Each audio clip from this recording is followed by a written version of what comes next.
Well, damn. I broke the Parker. Explanation, long story short, I was sitting down at a table and an amazing development happened. It sort of just spontaneously accelerated. Like that. It just flew away from me and it just flew off the desk and it may have landed nib side down on the floor. So when I went and picked it up, it sort of looked like this. So usually when something like a fountain pen breaks, normal protocol is just to...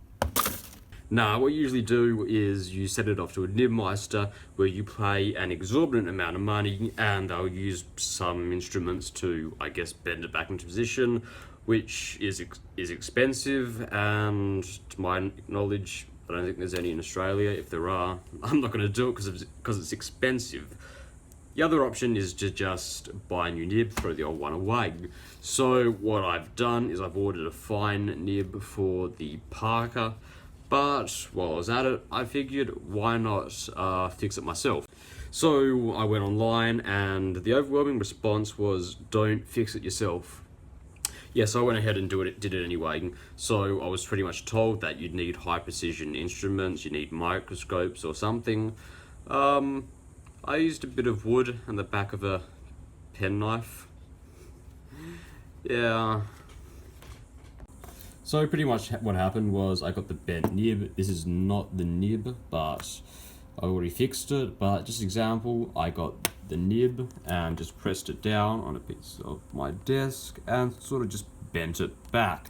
Dodgy, I know, but hey, sort of worked. Because if you look at the nib now, actually looks alright. You know, it's not amazing, but still a bit bent. But we'll actually have a look at the writing sample and how did it turn out? Let's have a look. Alright, the pen. So remember, this pen has been repaired by me using a pocket knife and the desk, so I wouldn't expect much, but writing with it, it's actually a lot better than I thought. It's not scratchy. Real Fox. Yeah, that was my fault, but looking at it all, it's not terrible. You know, you can still write. And as I said, not scratchy or anything. It writes very similar to how it used to write. Now, I am going to say that the lines that it produces now are certainly wider than they used to be on the downstroke. I'm not exactly sure, maybe the things are slightly misaligned, but I'm absolutely certain, looking back at a whole bunch of other writing samples that I've done with this pen, the line is a little bit wider. And as well as that, I believe it is quite a lot wetter than it used to be. In fact, I'm not going to say I think it is. So, very wet. I wouldn't dare to use this on copy paper now, because you just get a large amount of bleed through. Reverse writing is actually a lot nicer than it used to be. It's a lot less scratching. It's still scratching, but it's not as bad as it used to be.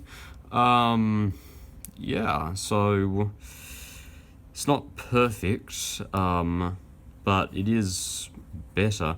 I'm not going to say it's more of a broad nib, but it's certainly edging in that direction. So, nibmeisters, well, if you have any broken nibs, you can just send it to me. I got all the tools a nibmeister needs, you know?